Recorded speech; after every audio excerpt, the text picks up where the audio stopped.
radical. Fundamental principles of freedom, rational self-interest, and individual rights. This is the Yaron Brook Show.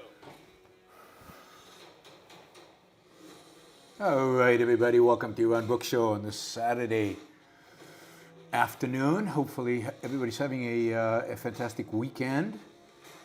And why have I got an echo going on? All right, let's see. I think I know where that is. One second. There we go. Oh, muted it. Okay. We got rid of the echo. All right, so a lot has happened since our last show. Not much on the ground has happened, but it seems like generally in the world. I apologize for not being available for shows kind of Wednesday, Thursday, Friday, but with travel and everything, couldn't really get it organized. I was up in the Bay Area and had back and forth and busy all day. So we'll do a show today. We'll do a show tomorrow. And I will also try to do a show on Monday to kind of catch everybody up and get everything I want to cover done. I mean, today, I really want to talk about the morality of war, what it means, how to think about it. And also, I want to address the issue of emotions and getting emotional, having passion about something, and what, when's that's appropriate or not. I've got a list of questions that somebody sent me about moral issues, and then also some strategic issues about kind of long-term consequences of what's going on in Israel and Gaza. So I want to do that today. Also happy to, of course, take your questions. Super chat is on. I put on a big ambitious goal of trying to get $1,000 today. And that would be great, just because I know that starting Monday, I'm going to be gone for the rest of October. It's going to be difficult to do shows, although I'll try to do as many as I can. I'm highly motivated to do shows right now, given what's going on in Israel and the world more broadly. And I will be in Europe, and it's going to be interesting to see Europe close up. I don't know if you saw yesterday, or today, maybe it was today, 50,000 anti-Israeli marches in London. 50,000. So it's going to be interesting to see what's going on in Europe. So we'll do a show today. Tomorrow, I want to talk about the Israeli-Palestinian kind of history, framing the topic. Is there right and wrong? Is there good and evil? I've been criticized, but they're all mixed bags. Israel's done bad things as well. So we'll talk about good and evil when it comes to Israel and the Palestinians. We'll do that tomorrow. So I'll do a big Israeli-Palestinian history, morality kind of show to give you some of the concretes historically, but also kind of some of the ways I think you should think about morality as it applies to a country, which is obviously mixed and complex and with good and bad elements in it. But how do you want to compare one country to another country? Is there any way to compare it? Are they all just evil because they're states, which is kind of the anarchist position? And both today and tomorrow, I'm open to talking about some of the criticisms of the libertarians that have made of me and of the videos I've done. If you'd like to ask about that, I'm happy to answer. I've watched half of Dave Smith's so-called takedown of me. It was so ridiculous and ignorant, and it basically reinforced everything I said about him right there. So I can talk a little bit about that, although I didn't watch the whole thing. I don't know if I have the patience to watch the whole thing. I did watch it at 1.5 speed, so it went by fairly quickly. But I'm happy to look to I might watch the whole thing and comment on it tomorrow. But I certainly will comment on the first half. Probably tomorrow, maybe today, depending on how time goes and depending on your questions, particularly if you ask me questions about it, I'm happy to address it. I will say this, right? There are some libertarians out there including people who ultimately hold an anarchist view, who are really good on this issue on Israel. So I just want to give a shout out here because I think he's been excellent and good for him. I mean, I've always respected this guy's mind as a legal scholar, but he's been particularly good on the Israeli-Palestinian things. I didn't expect that. And that's Randy Barnett from George Washington University or Georgetown University. Law school, really, super smart guy, written a lot about the Constitution. Is, I think, when you push him, an anarchist, but on this particular issue, I've been following him on Twitter. Excellent. So I don't want to say all libertarians are moral relativists and evaders. There are a few who are not, and Randy Barnett is one of the few. All right. Remo said he sent me an email with 3 questions. Let me see if I can find it. Okay, Remo.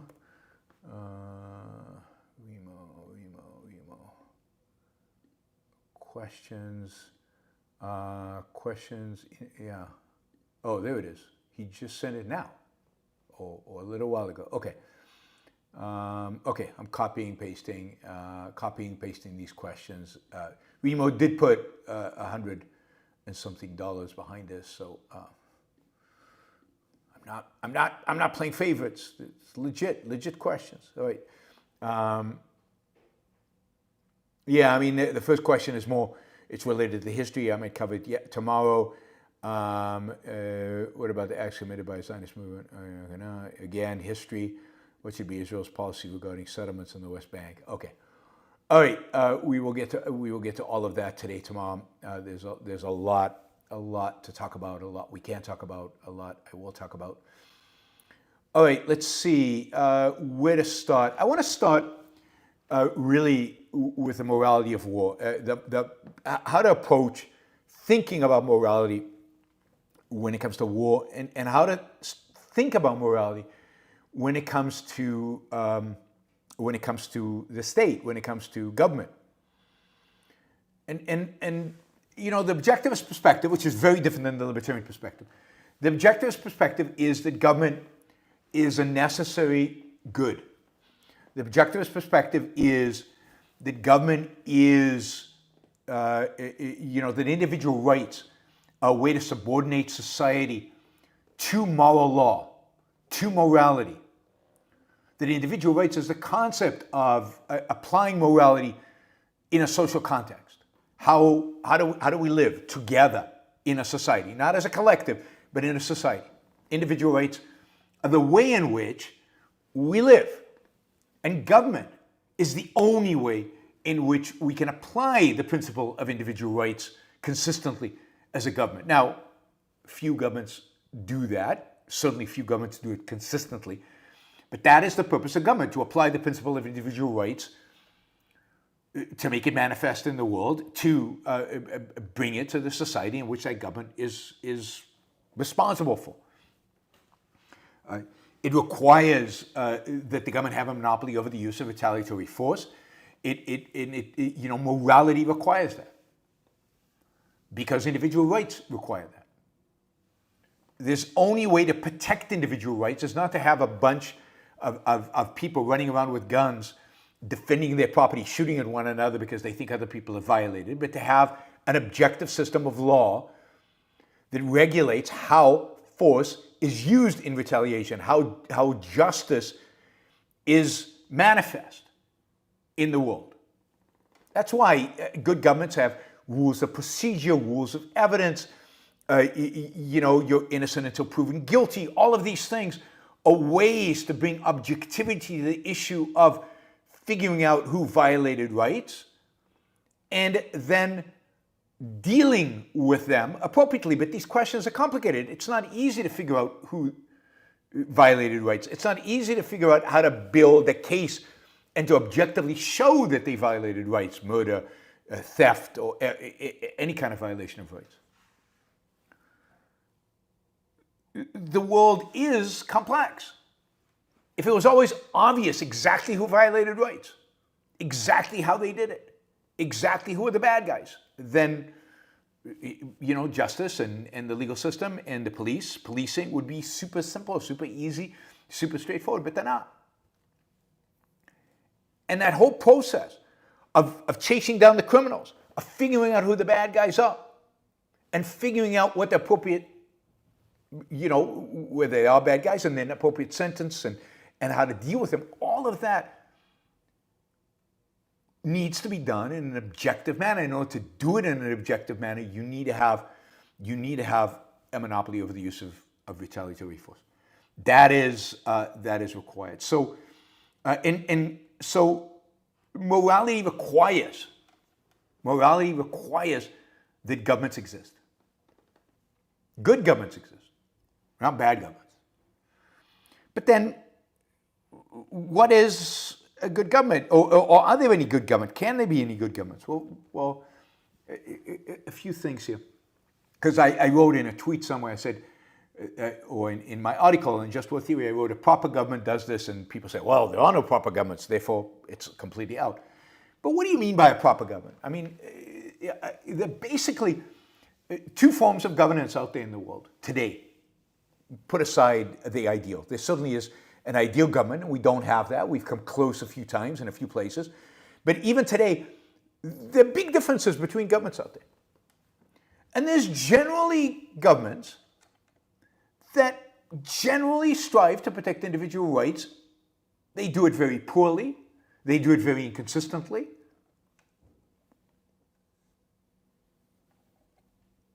And, and you could say this dramatically flawed government. But they generally, they're trying to have a rule of law, again, as weakly and as badly and as consistently as they do. But there's a certain process. Call it democracy, call it republicanism, they call it a constitutionalism, that is tried in some way to protect at least some rights. And then there are other governments who don't give a damn about rights, that are completely arbitrary, authoritarian, totalitarian. And that's a majority of governments in the world, or at least used to be, and so to some extent probably still is today. And it's certainly the overwhelming majority of governments in human history. And there's a difference between the two. There is a difference between the United States and Russia today. Russia is basically one-man rule. It's completely at his request. It's completely arbitrary. There's no attempt at objectivity. There's no attempt at a process. There's no attempt at a rule of law. There's whatever Putin wants, Putin gets. The United States, as flawed as it is, not a bad place to live. Your rights are, at least to some extent, protected. Not fully, nowhere near as much as I'd like. Huge critic of the US government. But to compare it to Iran, North Korea, Soviet Union, Russia, I mean, that's just bizarre. As, by the way, Rothbard and other libertarians have done. That's just bizarre. I'd much rather live in the United States than any of those other countries. So would almost everybody in the world. That's why you have such an inflow of migrants coming to the United States. Not because the United States is worse, but because the United States is better. Israel versus any other country in the Middle East. Israel protects rights. Indeed, even for Arabs who live in Israel, they have a better life than they would in any other Arab country. They're, generally property right protection to the extent that Western countries protect property rights, not fully as we would like, still taxed, true. But fundamentally, it's a Western country. It's got a government that's elected by the people. The government is primarily dedicated to trying to create an environment in which human beings can flourish and be successful. It does so very poorly, but that's its focus, compared to Hamas, or compared to any other government in the Middle East. Egypt, Jordan, Syria, Lebanon, doesn't matter. Where the governments are dedicated to basically robbing their own people, controlling them, oppressing them, killing them. So Israel's not an ideal government, far from it. But in a competition between Israel and Hamas, or Israel and the Palestinian Authority, or Israel and Syria, I mean, there's no competition. One is good and one is evil. And all you have to do is go to Israel and see, and go to Syria and see. Go to the Gaza Strip and see. But go to Syria, forget Gaza Strip. Gaza Strip is the way it is because of Israel's evil, they tell us. So go to Syria. And you can see. You can see just by walking around. You can see how people behave. You can see how the violence. You can see this quality of life, the standard of living. Where is the human flourishing? You know, Alex Epstein has this great idea of you evaluate based on what is supportive of human flourishing is what is anti-human flourishing. Israel, with all its weaknesses, with all its problems, with all its horrible stuff, is pro-human flourishing. And you can see it in the fact that Israelis flourish.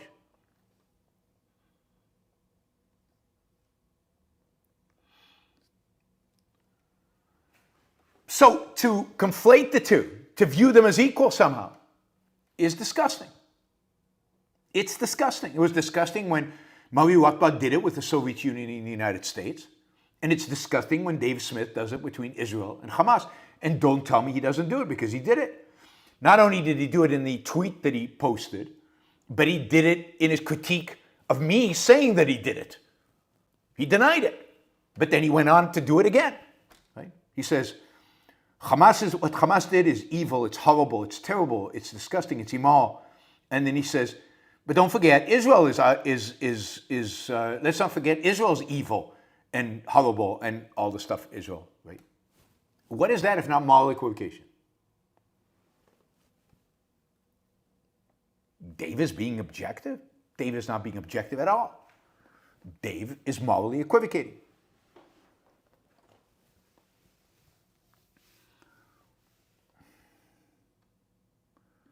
So, no, there is no equality between Hamas and Israel. In a challenge between these two, one is good and one is evil. You want to criticize Israel on certain things? Okay, but not in the context with Hamas, in a separate context. In a context where you're criticizing basically a good country, a good government. And I know the idea for an anarcho-capitalist of a good government is offensive. I know that.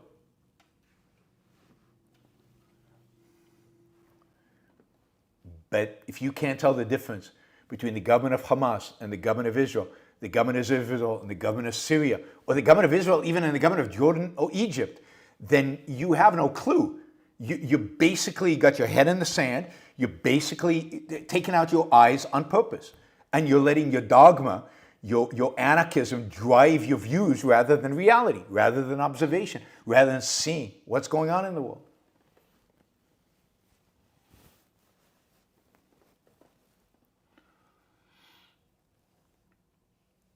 So, yeah, I mean, so we can apply morality to countries. We can apply morality to governments in the sense that to the extent a country defends individual rights, to the extent that a government creates the environment in which human beings can flourish, which is an environment of freedom, to that extent it's a good country. To the extent that they oppress it and repress it, to that extent a country is evil. Hamas is evil. The Hamas government is evil. The Palestinian Authority government is evil. The Syrian government is evil. The Israeli government is good. I mean, we're not going to get excited about how wonderful they are, but they're good. And if you can't see that, then you're blind or purposefully evasive. Purposefully evasive.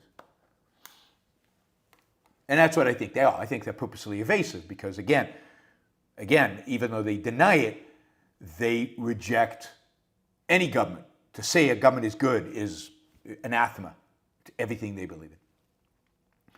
All right, so governments can be good. So what is the governments can be moral? Morality does apply to government. That is not collectivism. Now, when is it so how does one decide about what is moral to do and when it is moral to engage in war? Well, war is horrific. It's horrific for everybody. It's horrific for people defending themselves. It's horrific for innocents caught in the middle. It's horrific. It's an unmitigated evil. So when should you engage in war? You engage in war when you're being attacked, or when attack is inevitable, when you're threatened. I have no problem with preemptive war. You engage in war when attack is inevitable, or when you've actually been attacked. And then what is your responsibility as a government, as a military? What is your responsibility? What is your moral responsibility? It's the same responsibility it is in every other realm of government activity. It's to protect the individual rights of your citizens. Your citizens. The people you're responsible for. The people over whom you have established the rule of law. So your responsibility in war is to protect your citizens. And that includes your soldiers. They're citizens too. They don't give up their rights.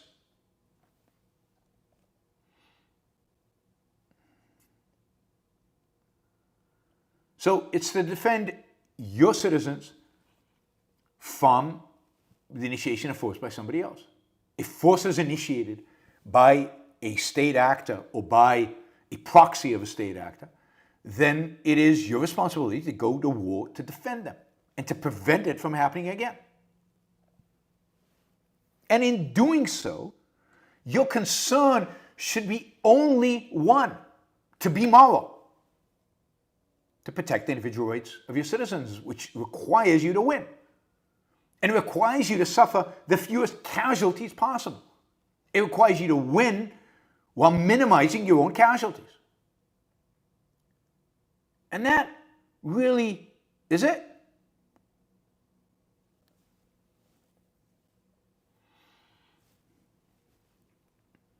That's the responsibility. Everything else is, tactics.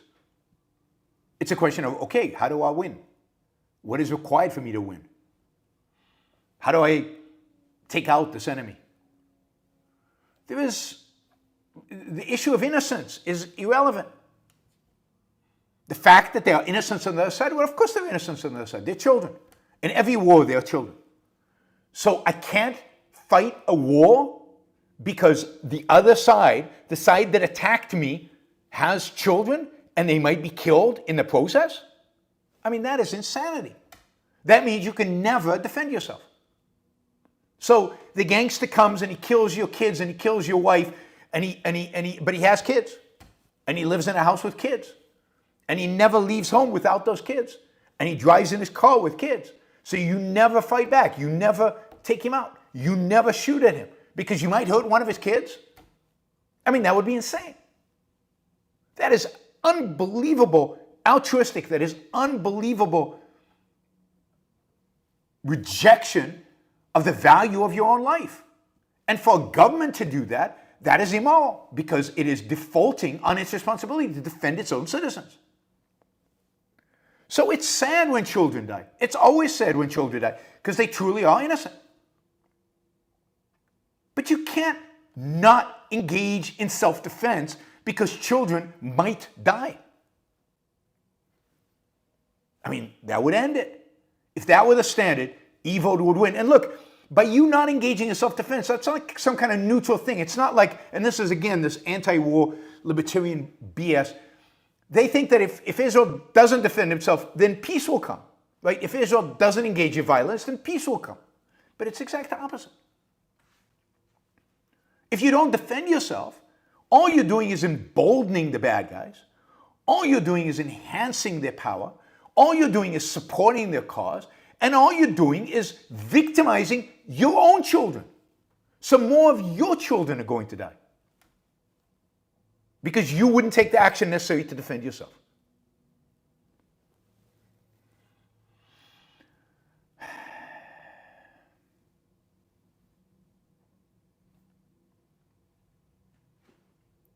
I mean, it's truly stunning. It's truly stunning. That if you don't fight in self-defense, then you lose. So the fact that Hamas, half the population of Gaza is under 18. So the fact that half the population of Gaza is children, can't fight. Okay, well, I might as well surrender and have them just kill all my kids.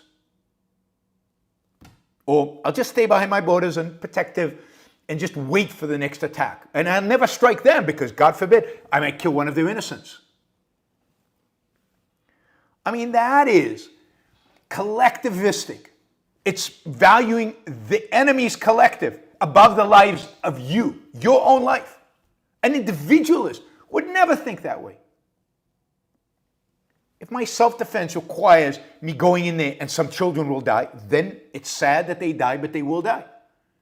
And the blood of those kids, the blood of those innocents, always is on the person who initiated first. In this case, it's easy. The blood of anybody who dies in Gaza, everybody who dies in Gaza, is on Hamas.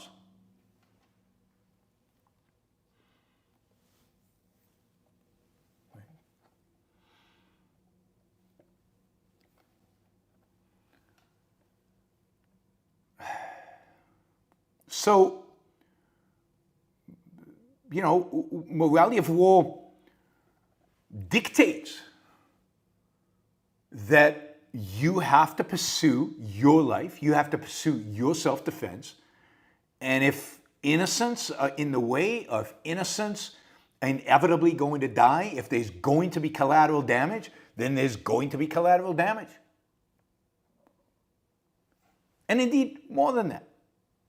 Sometimes, in order to win, you have to eviscerate the will of the other side to fight. Sherman understood this when he attacked the South, when he burnt their crops, when he burnt Atlanta. America understood this during World War II. Churchill certainly understood this when they flattened Dresden. And Truman understood this when they bombed Hiroshima and Nagasaki. Sometimes in order to win, and to win quickly, and again, your responsibility is not to them, your responsibility is to you, to yourself, to your own people, you have to completely and utterly demoralize the other side. That's why war sucks. War sucks. War is horrible. It's evil. It's barbaric. But if you start it, then you are unleashing hell on yourself. At least that's how it should be. You should be unleashing hell on yourself. And you've got nobody to blame. Hamas has nobody to blame but themselves.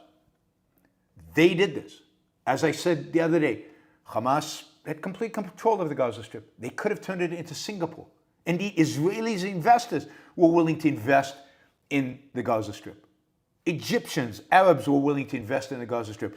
Build casinos, build hotels. They've got a beautiful beach there. They could have built a financial center. Who stopped them? Israel? Come on. Anybody who thinks that just has no clue of the history, just is completely ignorant of the history of the whole conflict.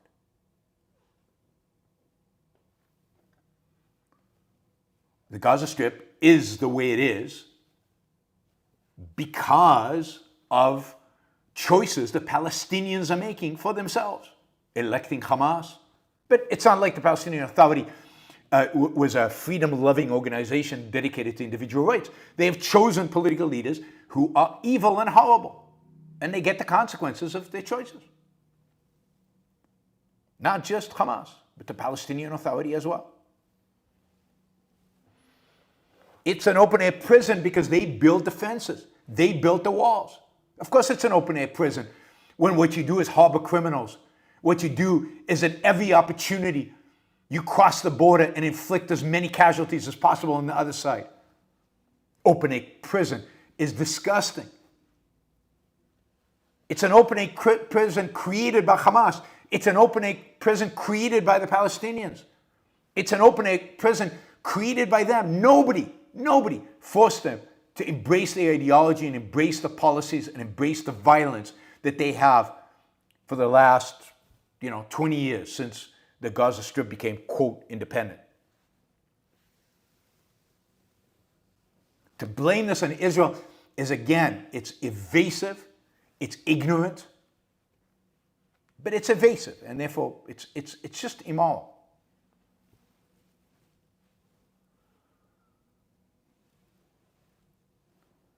The Gaza Strip is a consequence. The conditions in the Gaza Strip are a consequence of the choices Palestinians have made for themselves. And the Arab world has made for themselves. Because many of those Palestinians would have loved to leave, but the Egyptians won't take them. I wonder why. I wonder why the Egyptians won't take their Palestinian brothers. And most other countries won't take them. Why didn't they just leave? They fought a war, they lost. Go find a life somewhere. But no, nobody wants them. Nobody will let them leave. And the last people who wants to let them leave are Hamas. And you see that now with Israel giving them an evacuation notice to go south, to spare civilian lives. God. To spare civilian lives, to spare innocents, and of course they're being criticized for it. And who's trying to stop the Gazans from getting out of the way of bullets? Hamas. Hamas wants civilians to die. It wants children to die. It wants innocents to die. It wants their own children to die. And this is the evil so many out there want to protect. This is the evil so many out there want to create a moral equivalence around.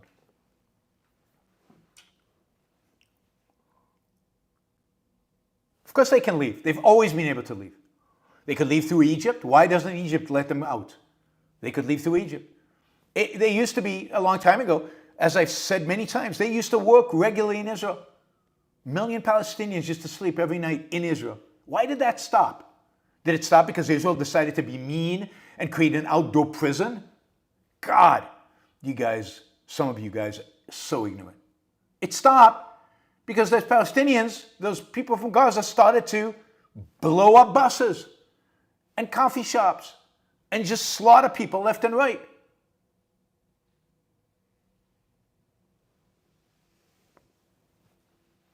Israel used to allow them complete free travel.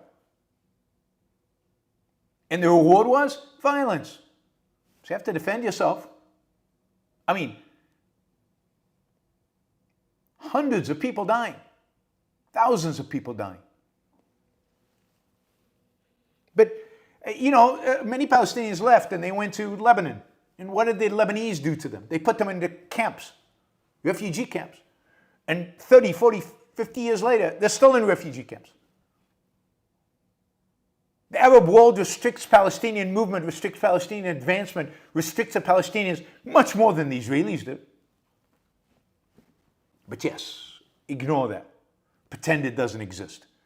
Pretend the Israelis are the meanies and the Palestinians are just wonderful human beings that Israel's just being nasty to. I mean, that's just a complete rewriting of history, a complete revisionist view of the historical fact, the historical evidence. All right, I've got a bunch of questions around. I'm just going to go through these because I got some questions before the show on the morality. So I'm just going to go through this. What is the role of emotional response to the horrors of Hamas attacks? Should we use them as motivation, or should we just let them calm down and put them aside as we plan a fully rational plan? Well, I mean, both. Emotions are crucial. Emotions are experience life. And you can't just say, oh, I'm not feeling. You are. So absolutely use them for motivation. Don't let them cloud your thinking. So at the same time, you've got to set back and come up with a rational plan of action for the future. The two don't contradict each other unless you're so emotional that you can't think anymore. But, I respond emotionally and passionately to evil. And I think that's the appropriate response to evil. But that doesn't prevent me from having and I've written, I don't have to write anymore because I've written long articles explaining in great detail what the morality of war should be. I encourage you to read, Just War Theory versus America, which I wrote with a long time ago with Alex Epstein. It doesn't prevent me from analyzing the situation rationally. So you need a rational plan. But to divorce yourself, in a sense, to pretend like, oh no, nothing's happened. Let's just be calm. Let's pretend, that's ridiculous. Not me, anyway. So I am a moralizer, absolutely. And I believe in good and evil. And I believe evil you should get mad at. You should get angry at. And then devise a plan to destroy it. Rationally, calmly. All right, morally speaking, does Israel need to make an effort to avoid killing civilians if it has the technology to do so? What is the moral justification for killing innocent little children as part of the military operation? There is no technology that allows you to avoid killing civilians without putting your own troops at risk. If you can do it without putting your own troops at risk, sure, of course you would. Any military would, any decent military would, and certainly the Israeli military is doing that more than I think they should. To the extent that you don't give up your objectives or your tactical objectives. Yes, don't kill civilians in this context just for the sake of killing them. I don't think that's necessary in this conflict. But are there bullets that say, or bombs that go, if there's an innocent in the building, only kill the guilty? I mean, how do you do that? Particularly, how do you do that if Hamas has its headquarters underneath schools, hospitals, mosques, apartment buildings? Now, Israel is doing the ridiculous in that it is letting people know that it's going to bomb a building before it bombs it so that they can leave. But then Hamas leaves as well. What's the point?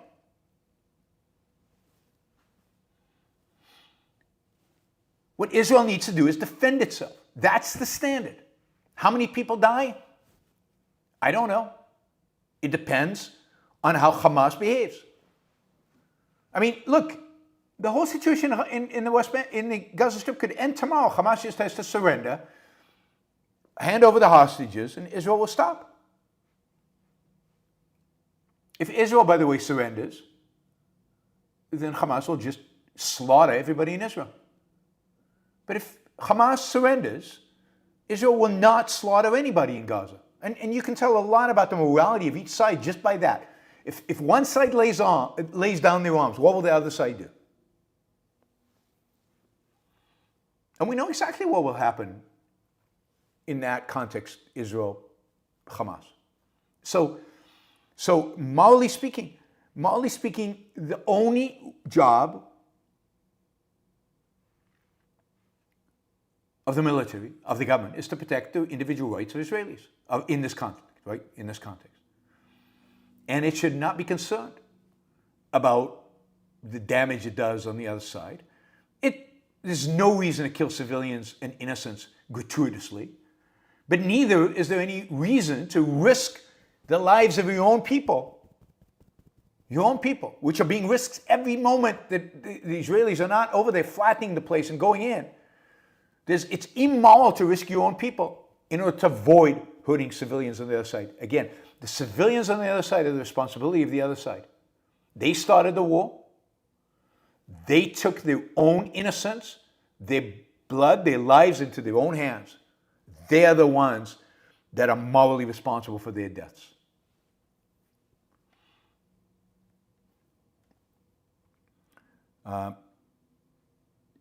So the moral justification for killing innocent little children as part of military operation is self-defense. Self-defense. If it's not required for self-defense, it shouldn't be done. Obviously, you shouldn't do it. Can you explain the moral foundation of crush your enemy strategy? What makes it moral to destroy the enemy? Why is it a right strategy in this situation? Again, self-defense. The only way to guarantee that the enemy will not rise again and kill your people is to crush them.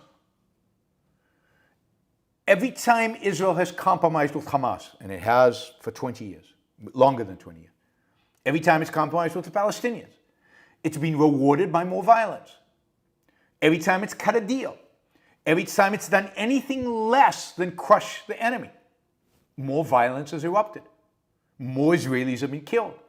And therefore it is the moral responsibility of the Israeli government to end what's called the cycle of violence. And the only way to end the cycle of violence is to crush the enemy. The moral justification of crushing the enemy is self-defense. The requirement to end violence, to end war. War is evil. End it. The only way to end war between good and evil is to crush evil. There is no other way to end it. No conflicts end out of a friendly peace agreement when they've been killing each other for decades.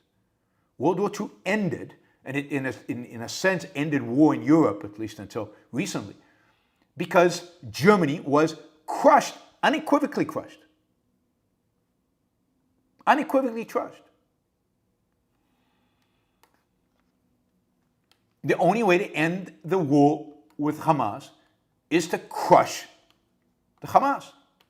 And that means crush the Gaza Strip, because Hamas is the government of the Gaza Strip. You can't just bullet, in Germany we didn't have bullets that said Nazis only, don't kill non-Nazis.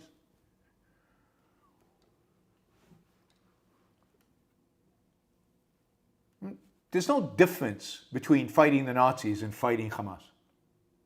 Zero difference. And to win, the Allied needed to flatten Dresden. They needed to flatten a lot of cities, and a lot of people died, and a lot of children died, and it's sad, and it's horrible. The children have to die because their parents, their parents and the political leadership of their parents are aligned with the great evil, because the kids are truly innocent. They didn't choose this.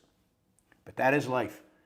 You suffer the consequence of the choices your parents make, and all of us suffer the consequences of the choices that our political leaders make. That's why you should care about politics. That's why you need to be involved in politics, because whether you want it or not, whether you like it or not, you will suffer the consequence of your political leadership.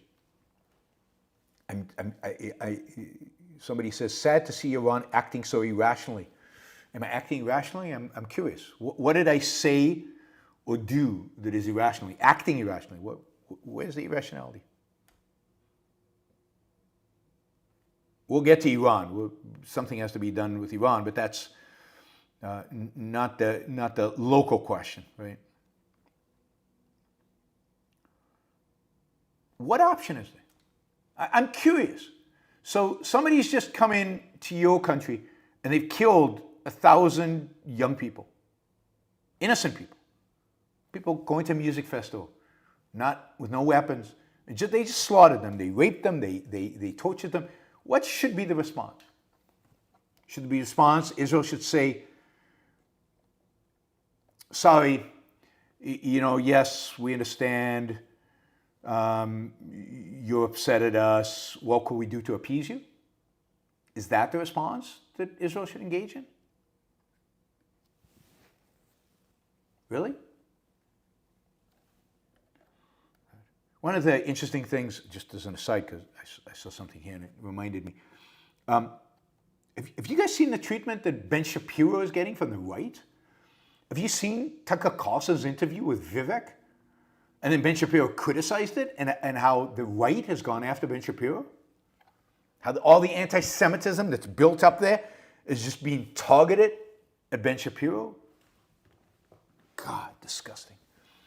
So, the right strategy is to crush your enemy. And how do you crush the enemy? How do you destroy the enemy? Is really a military, strategic, or tactical decision. But there can't be any compromise with evil. What happens when you compromise with evil? You give them validity. You're saying, yeah, you have a legitimate point of view. We're gonna negotiate. But there is no legitimate point of view that Hamas has. There was no legitimate point of view that ISIS or Al-Qaeda has. There's not some aspect of them that's reasonable and we can figure it out. No, they're evil through and through. They're violent, they're religious fanatics, They throw, homosexuals off of roofs. They treat their own people barbarically. There's no freedom of speech. There's no freedom at all under Hamas rule. So what should we negotiate with them? Sit down in peace talks? Ceasefire. And let them just kill as many Israelis as possible and we'll always go, yeah. I mean, this is where Christianity is really evil. The idea of turning the other cheek. The idea of loving your enemy. Evil. Evil ideology. To the extent that it's taken seriously, that is evil. My responsibility is to my life. And if you're trying to kill me and you take a bunch of hostages to protect you and you're still shooting at me, I'm supposed to, I might kill an innocent. I'm not shooting back. You guys can practice that in your lives. I'm not. Somebody's shooting at me. It's sad that they've taken hostage some innocents, but I'm going to shoot back. And if some innocents die, it's on him because he started it, because he's the initiator of force. He's evil. And it's just mind-boggling how this is controversial. This is hard for people to get. I mean, it takes a real unique,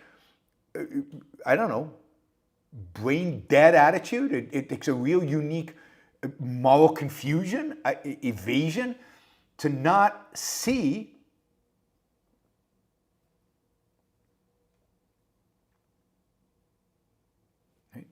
that this works. Exchange prisoners? They don't want to exchange prisoners. Every time Israel's exchanged prisoners, and usually it's 1,000 to 1, those prisoners land up turning around and going to kill Israelis. Give them northern Sinai? Egypt won't give them northern Sinai. Egypt doesn't want Palestinians, the Hamas over there. Israel has its hands full with Muslim Brotherhood. They don't need another radical, Islamist, nutty, fanatical, evil group within Egypt. I mean, the solution, the real solution is for Palestinians to rise up and kill their leaders. That's been the solution for 30 years. It's what the Palestinians should have done. But they keep endorsing their leaders. They keep supporting their leaders. They keep being recruited into their leaders' evil schemes. They have to pay the price. And I am the evil one for calling this. I'm the evil one for seeing this, for telling you about this. Right?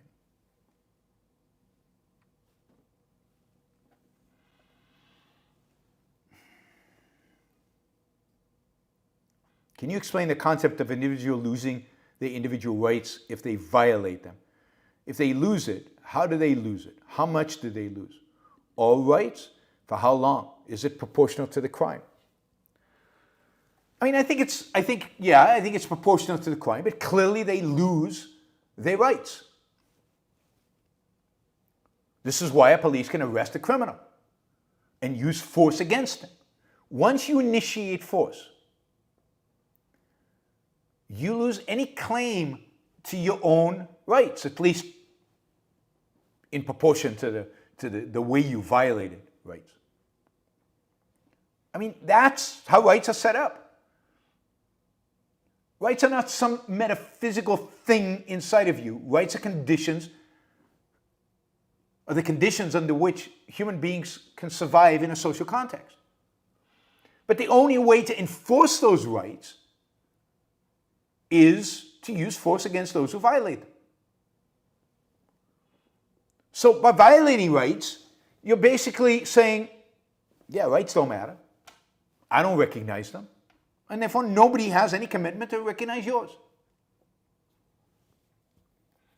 How much, how long of a sentence, how much force can be used against you depends on the crime, depends on whether you resist, depends on a lot of things. And that's why you need a legal system and you need real thought into how to use retaliatory force.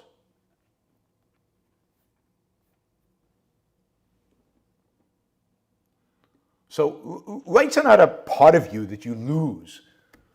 They're a moral principle that does not apply to you anymore once you violate rights. You don't have the right to live your life based on your own mind in pursuit of your own values, because you have forfeited that by using force on somebody else, by violating somebody else. You've acknowledged your dismissal of the concept. By doing so, you eviscerate your own rights. What is the right philosophical attitude towards the concept of revenge? I don't know. I mean, I have a feeling that different objectivists would have a different view here. But I think if you understand revenge as evil needs to suffer for its evil, then I'm all for revenge. And people who commit murder should, potentially lose your life, usually life, but certainly be incarcerated for a long, long time. If that's revenge, then I'm for revenge. Justice, in a sense, requires retribution. And retribution, in a sense, is revenge. Now, what you don't want in a civilized society is people as individuals going out there and without an objective process, without an objective standard, seeking revenge. That's what anarchy leads to. This idea that different police forces, individuals will protect their own rights, that is an abandonment of objectivity and basically justice being replaced by revenge and by complete rejection of any kind of objective reality.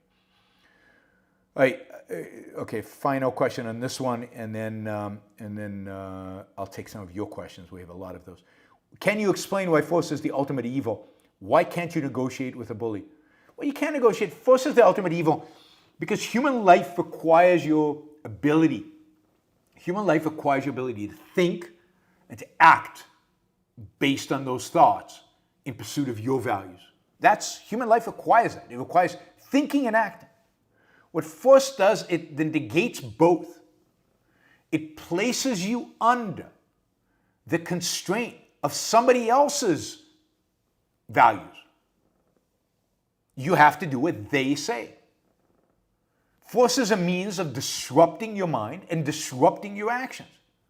It's a means of subjugating you to somebody else's judgment. Your judgment no longer matters. And there's no greater evil than eliminating the individual's ability to judge and act for himself. And the reason you can't negotiate, because there's nothing to negotiate about. Okay, so you can only force me to do half? You can only kill half my kids, not all of them? What is there to negotiate with a bully? He wants control over something he has no right to.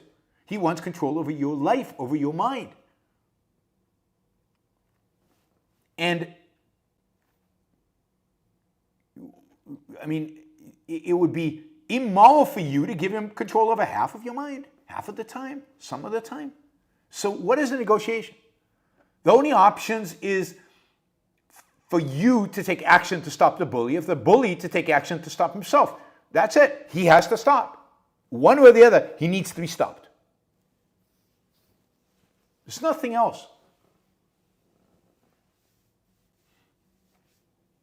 Force kills one's ability to think. It kills reason. It kills your ability to make judgments for yourself. It kills the ability for you to pursue, to identify and pursue your own values.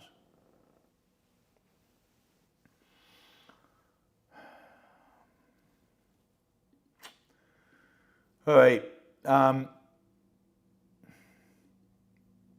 Yeah, I mean, in this context, well, anyway, we'll get to that in a minute. Okay, the other questions, I'll see if I have time for later, but we've got a lot of questions here.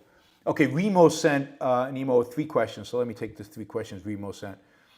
One, how do you respond when people that are against Israel say, what about the displacement of Palestinians by Zionist militias during the period of the Nakba? That already happened before the 1948 war. Yes, but the period of the Nakba was, the initiation of force was again unilateral. It was the Palestinians who initiated force. And in defending themselves, Jews kicked Palestinians off of their land because they were using that land to attack the Jews. It's also true that most of the Palestinians who left because they were afraid. Left because Arab countries told them to leave, that when they invaded, they will destroy the Jews and bring them all back. But the context of the Nakba is the dedication of the Palestinian people and the Arab world to destroy and murder every single Jew in Palestine. Jews were defending themselves. In the defending themselves, did they kick out some Palestinians? In defending themselves, did they kill some innocents? Yes. Blood is on those who initiated force. The blood is on the Palestinians. The blood is on the Arab countries. It is their responsibility from beginning to end. It is their responsibility. Again, if you're defending yourself, somebody's coming at you with a gun and shooting at you, what are you supposed to do? Just say, whoops, I don't want to hurt their property rights. I don't want to kick them off their land. I don't want to hurt them in any way. I mean, you have to really lack self-esteem. You have to really lack any kind of valuing of your own life to have that kind of perspective on self-defense. I'm going to care more about my enemy than myself. I'm going to care more about his rights than me. More about his children than mine. And you can say I'm biased, but show me the history book that suggests otherwise. I'll take you on the history. I mean, this is the thing. 99% of these libertarians know nothing about the history. I'll take you back to the late 19th century when Jews came to Palestine and bought land. I'll take you back to the first Arab riots against Jews. I think it was 1917. And then 1920-something, and then 1938, and then 1947, a partition plan. 2 states, a 2-state solution. You'd think the Palestinians would jump on the opportunity. Israelis dance in the street the night the UN votes on a 2-state solution. The next day, the Palestinians start shooting. They reject the 2-state solution completely. And what is their solution? Violence. Violence, violence, violence. It's all their leadership has ever known. It's all their leadership has ever advocated for. And to respond to their violence with, I'll just give them what they want. I'll just pretend. Second question, how to respond when people against Israel say, what about the acts committed by the Zionist movement like the Haganah, for example, Deir Yassin? Again, this is during the War of Independence, or just before the war, during the War of Independence, because it was all part of that in the late 1940s. And yes, was there circumstances in which innocents died? Yes. And you could even say, were there certain circumstances, on occasions where what you would call as war crimes, where innocents were killed gratuitously? I'm sure they were. I'm not going to deny that they were. Who started it? Who started the war? And then, do you really want to match up atrocities? For every Deir Yassin, there were at least 10 massacres of Jews committed by Palestinians. Did you really want to do a numbers game on this? And the Palestinians started. It's a war they initiated. Look, for all of you wondering, I'm not debating Dave Smith.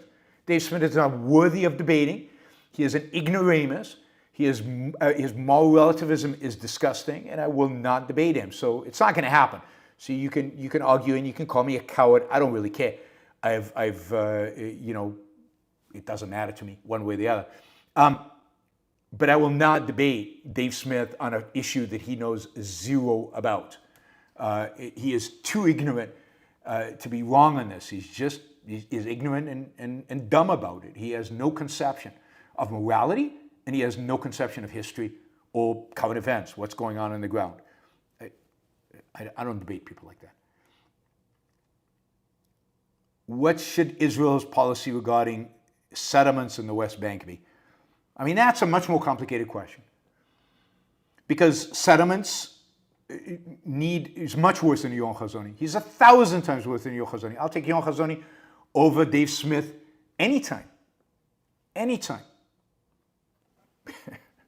God.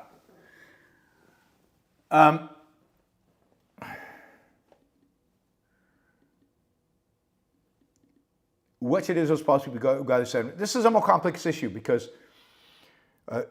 there's no question that with regard to the settlements, Israel has indeed violated the rights of Palestinians. Now, nowhere near as much as the Palestinians violate the rights of Palestinians, but it has. So to the extent that settlements and the original settlements were like this, Israelis bought land for the Palestinians to settle there, then that's completely legit. But then what used to happen was every time an Israeli would buy land from a Palestinian, other Palestinians would kill him or kill his family in retaliation for the fact that he sold land to his Jew. So Palestinians started not being willing to sell land. And then the government stepped in and started confiscating that land. Now that is wrong. I'm all against. Now settlements that were established on land that doesn't belong to anybody, i.e. it was owned by the Jordanian government before.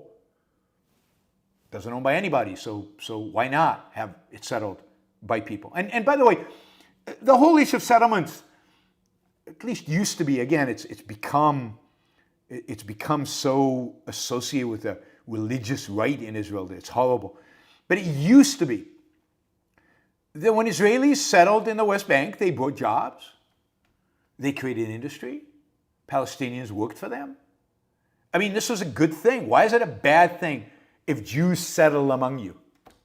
I mean, this is why in the end, the solution to the Israeli-Palestinian conflict is a one-state solution, not a two-state solution. And in a one-state solution, people live where they want, and everybody's rights are protected, and they work where they want, and they move where they want, and that ultimately, in the very long term, has to be the answer to the Israeli-Palestinian issue.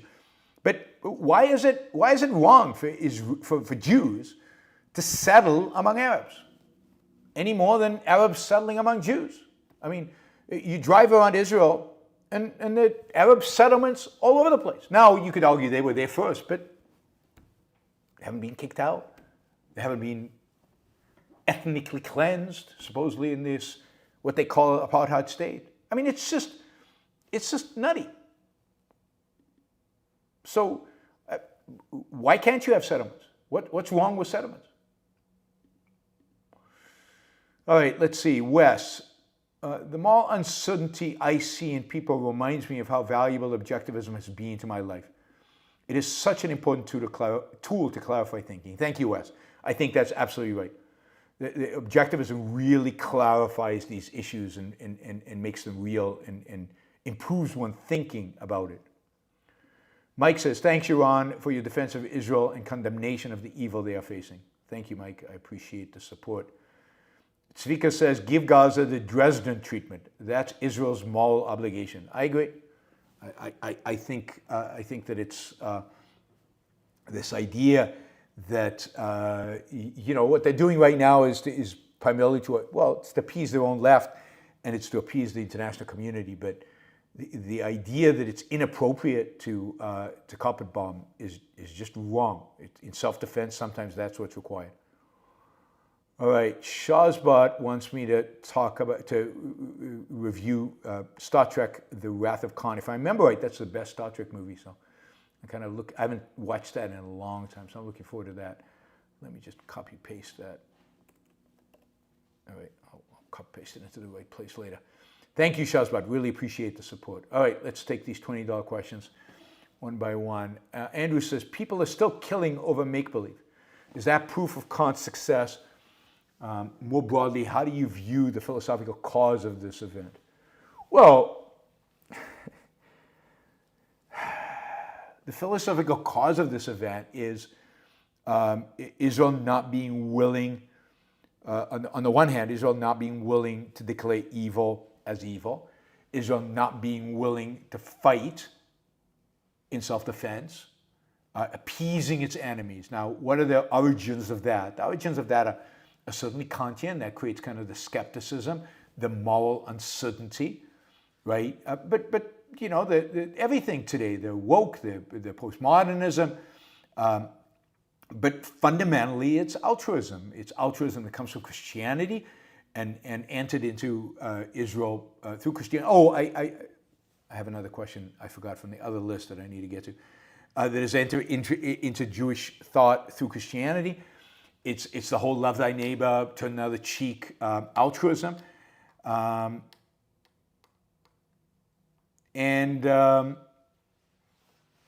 It's Kant, it's Christianity, it's moral subjectivism, it's the inability to be objective and to be rational and to be selfish, self-interested. I mean, the morality of war, proper morality of war requires you to have a proper morality of egoism. And without a proper morality of egoism, you can't really, I mean, you might have an implicit understanding of what's required in war, and I think America did in World War II because it had a certain self-esteem and it got this sense of individualism and self-esteem, I think, from the founding, from the Enlightenment. But it didn't have an explicit way to defend itself, and that's why all of that has been eroded. And today, altruism dominates every aspect of our lives, every aspect of our politics, every aspect of government action, including government action in self-defense, the most, a really egoistic thing. So the origins, the philosophical origins of this are in altruism. I asked, do you think the IDF was weakened philosophically and morally, if so how? Yes, of course. I mean, you could see this starting certainly in the mid-1980s, when the moral confidence, the altruism, you have to negotiate, you have to place the lives of the innocence of your enemy above the lives of your own people. You saw that. I think Israel made a huge mistake in the 1982 war by staying in Lebanon, but as the stay in Lebanon became longer, Israel became weaker, less committed, less morally certain.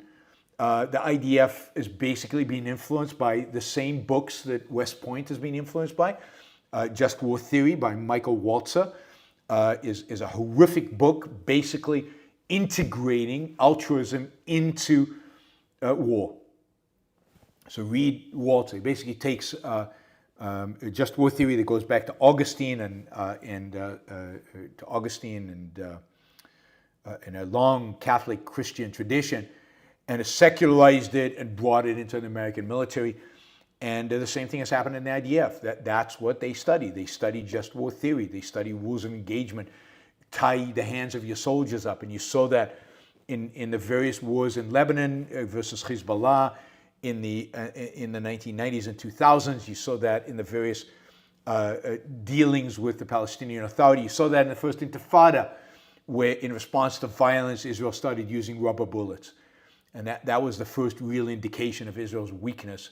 And if you really want to understand how weak Israel is philosophically, I've got a talk, you can find it online, I think audio only, called The Rise and Decline of the State of Israel, that I gave in 1999 or 2000. And it's all there. I mean, I lay out the Kantian roots of Israeli altruism, the Kantian roots of Israeli weakness, and why Israel, does not defend itself anymore. Does not defend itself anymore. Right? So it's and by the way, there's a big difference between what good guys do and what bad guys do. The evil that the bad guys inflict, they inflict as initiation of force. That is out and out evil. So whether they kill one person or whether they flatten a city, it's evil. In defending yourself, you have to do what you have to do. And it's not evil. It is right. It is good. And I know these are hard concepts because egoism is hard. This is exactly where the rubber hits the road with egoism. And altruism is dominant even among so-called free market advocates. Altruism is dominant, and you can see it when it comes to war. You can see it when it comes to war. So yes, I think the IDF is weakened philosophically. It's become more Kantian. And I go into a great deal of detail with regard to Israel's weakness and Kantian's influence. I mean, the founders of the first university in Israel were all post-neo-Kantians. Kant had a profound impact on Israeli politics and ultimately an Israeli military. And again, just war theory is taught in Israel, in the Israeli military. And as a consequence, Israel's been weak in all the wars that it's been fought to date. And I predict they're still weak, and you can see it every day. Still no land invasion. Gaza is still mostly standing. Buildings have not been flattened, not in any kind of degree justified if Israel wants to win. And the reality is that Israel's going to go in with land forces pretty much, before they do enough to flatten, again, because of fear of civilian casualties. They're going to sacrifice their own troops. They're going to sacrifice their own soldiers in order to protect enemy civilians. That is altruism. That is weakness, philosophical weakness on the part of the IDF, on the part of Israel. All right. I am Erkat. Their view of international policies has always deterred me from the label libertarian. Good. Somehow always managing to side with the bad guys. Absolutely. Yeah. Russia, Ukraine, 9/11, this. Furthermore, I'm of the opinion that Gaza must be destroyed. Good. And I agree. And really, I'm hoping that there is a mass exodus right now from the Libertarian Party. I'm hoping. I don't know that that's happening. I have no idea. I'm getting a lot of emails and a lot of private messages on Twitter saying people have left or are leaving the Libertarian Party, and I hope it continues. And it would be great if this issue really becomes the issue in which people like Dave Smith and others fall on their sword and self-destruct. Daniel, I don't think I've been as depressed from the news cycle as seeing the relatively widespread apologists for mass murder in the Palestinian crowd. Any optimism or words of encouragement appreciated. I mean, yeah, you saw the same thing after 9/11. I mean, it really is horrific. It really is disgusting. And look, this is all a consequence of how we dealt with 9/11. This is all a consequence of the West's weakness in response to 9/11. And primarily the fact that after 9/11, we refused to name the enemy. Jihadism, Islamic totalitarianism, Islamic something. Islamofascism, Bush used that term for a week. As a consequence, the Islamists quietly have just gotten stronger. Hamas, Hezbollah, we had a period of ISIS getting stronger and then weaker, but ISIS. In Europe, all the Islamists who should have been demoralized completely by the West, complete annihilation of the Islamist ideology, just kept it under cap and sustained itself. But then, when you look at all these demonstrations that are pro-Hamas, how many of them are Europeans? How many of them are non-Arab? Whites, Europeans. Really horrific. Right? So, yeah, I mean, this is the West's fault, the West's inability. And I have no words of encouragement at the end of the day, other than to say, yes, this evil is around us. It comes out when acts like this happen, and it becomes evident, and everybody can see it, but it's there constantly. And I'll say this: won't make you feel any better. It'll make you feel worse. It's our fault. It's our fault for not going to war against them. It's our fault for not crushing them after 9/11. It's our fault for waiting for them to be reignited, and reborn and constantly by another movement that seeks the headlines through brutality and ugliness. I mean, can you imagine after the scenes, the videos that we saw of the slaughter, the murder, people walking around with, proud of these posters of these, people gliding in for slaughter, to kill, and they're proud of it. I mean, it gives you a sense of the inhumanity and total barbarism of so many in the Islamic world and so many of their supporters.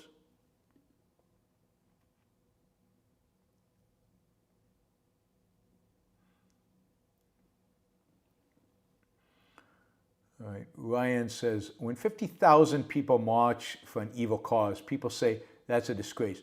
But isn't it really a failure of education and poor reflection on our own culture in the West? We should all be disgusted by the state of education. Yes, it's a state of education, but it's also a state of our politics. The fact that the West had an opportunity to deal with this evil, was confronted directly with this evil, both in the attack on 9/11 and then all the terrorist attacks in Europe after 9/11, and the West chose to do basically nothing, to occupy Afghanistan and bring the democracy, and to try to occupy Iraq and bring them democracy, rather than going after the people and the ideology and the ideas that made all this possible. Think about what Leonard Peikoff wrote after 9/11. Think about what he warned of for years on his radio show. And this is the reality we're getting, the reality that he saw coming.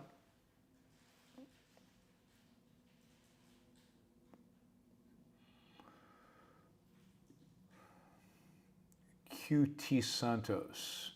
Isn't there an alternative to eliminate Hamas without having to kill innocent children? I'm open to suggestions. Isn't Israel trying to resolve a decades-long problem in a single week? The reaction, understandably, seems more emotional than rational. No, it's completely rational. The problem is that Israel didn't do this in past decades. This has always been the only solution. It's to eliminate Hamas. And it was always going to involve innocents dying. There is no other solution to it. There is no other way to do it. It should have been done 20 years ago. By waiting, it means more innocents are going to have to die. But you, I'm sure, objected back then. Well, not you particularly, but people objected back then. The longer you wait, the harder it'll be. The longer you wait, the more bloody it'll be. The longer you wait, the stronger your enemy will be. The longer you wait, more innocents will die. The longer you wait, more children will die. The blood of the children is those who demanded we wait. Waiting will always increase the casualties. Always. And there is no way to get this right. There's no way to get this right. That is right in a sense of, there's no way to do this without killing innocents. I mean, everybody's open to that. How do you do it? There's just no practical way. We live in reality. We don't live in a fantasy. We live in reality. In reality, the only way to do it is to crush them. And that involves the death of some innocents. You want to minimize it, but some innocents will die. Alexandru, would you consider reviving some of your older talks in video form with some presentation material associated? For example, the history of the Middle East series or morality of war talks. Thanks for all of your work. I mean, I certainly would not do the history of the Middle East. It's too much work. It took me a lot of effort, a lot of time. The same with the history of Islamism, of the radical Islamic movement. Too much work, too much time. I don't think I could get motivated to resurrect that effort and to do it again. And I would, the morality of war, I would consider redoing, and I might redo it in one way or the other if the circumstances arise. If I'm invited to give a talk about the morality of war, I will do it. So and bring it up to now, but. The advantage there is video, and I'm not sure video is that valuable. People listen to podcasts all the time. I've got a number of versions of my morality of war talk available, audio only. By the way, there's a video of me from 2003. You guys should watch it.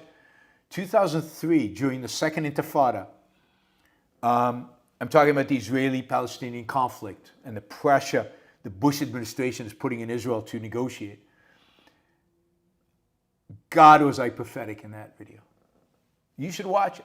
It's quite powerful. By the way, it's on C-SPAN. In those days, C-SPAN would come to my talks and tape them. No more, but in those days they would do that. But you should watch that. Look for that. Yaron Brook, Israel, C-SPAN. I tweeted it on Twitter. But it's a really good talk, and it's super predictive of exactly what would happen if Israel stayed weak and continued to compromise with terrorists. And it's exactly what happened, and it's exactly where we are today. So I've been talking about this, writing about this, studying this, doing courses on this, doing whole seminars on this for over 20 years, for 25 years. Like it or not, I know my stuff. Should Israel use its nukes if faced with a multi-front seat, including Hamas, Hezbollah, Lebanon, Syria, and Iran? Is it moral, or there's an existential threat from Iran? So there's no reason to use nukes on Hamas, Hezbollah, Lebanon, Syria, partially because all those entities are too close to Israel to use nukes safely and avoid fallout on Israel. Iran is a different story. Iran, there might be reason to use nukes on, and I certainly wouldn't rule it out using nukes in Iran. But somebody asked me this question. But look, there's no way for Israel to win this ultimately without taking on the Iranians. It doesn't have to do much. I would bomb their, I said I'd bomb their oil facilities. It turns out to be there's one really major place where they load up oil onto ships for export, where they get all their revenue. They don't do any refining of oil in Iran, so they have to export all their oil, blow that up, turn that into smithereens, and then blow up all their nuclear facilities, and blow up and just attack from the air every single one of their military bases, and just turn it as much into dust as possible. And you can do more than that if it's necessary, but that would be a good beginning. But you can't deal with the situation in the Middle East until you've brought down the Iranian regime. And the Iranian regime has to be brought down, whether it's Israel, whether it's the United States. The Iranian regime must be brought down. Lee, hi Yaron. Is news reporting on the is without the art, what the BBC refers to as impartiality, a virtuous goal? Yes. I mean,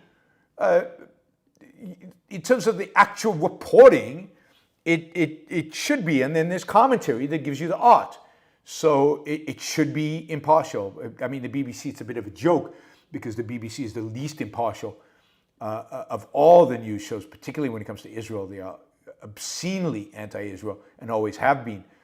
But yes, I think news reporting should be impartial. News commentary, of course, is commentary and therefore has a point of view.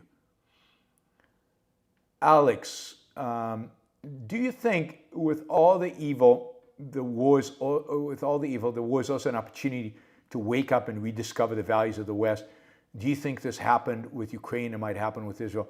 You know, I think it definitely happened with 9/11, but then it all fizzled away. I mean, the reality is that without a systematic philosophical change, people are not going to rediscover the West. They're not going to rediscover the West at its best.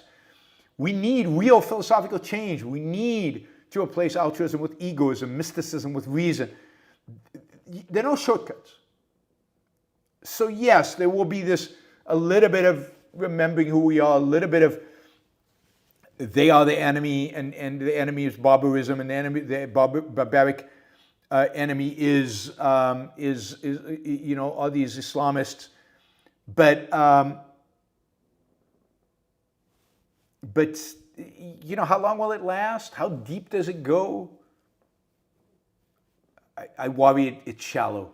It doesn't go very deep. And we forget it very, very quickly. Tony, for us Americans who have now given up the Libertarian Party after having previously rejected both the Democrats and Republicans, where do we turn to now? I mean, it's good that you've given up on the Libertarian Party, and it's good that you gave up on the Republicans and the Democrats because they deserved it. And I hope many, many, many people give up on the Libertarian Party. I think the way you should go is to the realization that it's much too soon for politics. That political activism, it's just not the time for it. It's impossible to gain anything. It requires real compromise. It requires creating big tents with people you despise, who undermine you, undercut you, and ultimately stab you in the back. And really the time now, and has been for the last 50 years, is for education. It's for speaking up. It's issue by issue, defending individual rights. It's of being a voice for reason, a voice for capitalism, a voice for individualism, and not necessarily being affiliated with any political party. They're all crap. But it's way too soon for politics. Now is a time to talk, to educate, to advocate, to be an advocate, to be an activist. That's what the time is now, right? And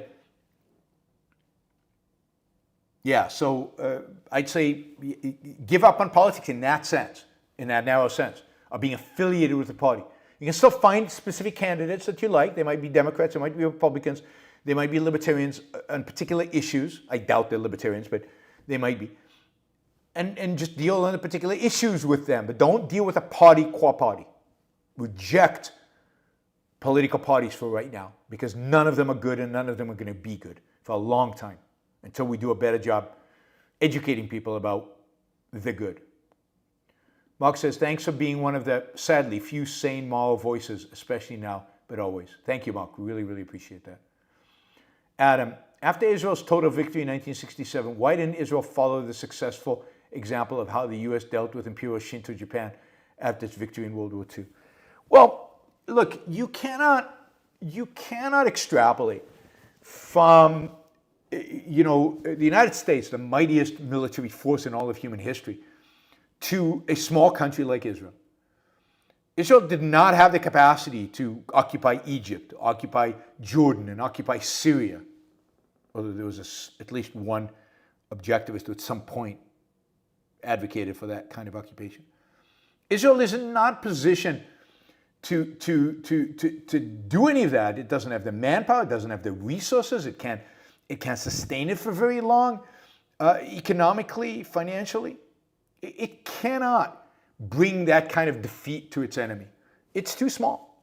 And when you think about foreign policy and you think about military policy, you have to consider the particular country you're involved in. The foreign policy of the United States cannot be the same foreign policy as Israel. Because you have to look at the strength, the ability to execute, the ability to not just threaten, not just win here, there, but to actually work through whatever it is that needs working through. So Israel couldn't achieve total victory. It just didn't have the capacity. It can when it comes to Palestinians. It cannot when it comes to the Arab world. Now, I think that if it achieves total victory vis-a-vis the Palestinians, then I think the Arab world will fall into place. I think the Arab world will learn its lesson. They won't want to mess with Israel. Israel will achieve peace through strength. It will not achieve peace through weakness. And the weaker Israel is, the weaker the peace that it attains is.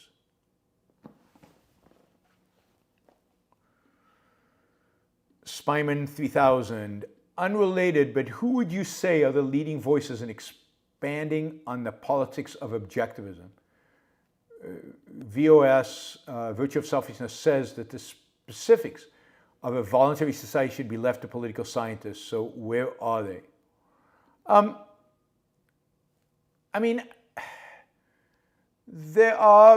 think you see material coming out of the Institute constantly, which relates to exactly this, whether it's Ben's work on abortion, whether it's Onkar's work on a variety of different topics, whether it's Elon's really important work on foreign policy, which I think is expanding on the politics of objectivism.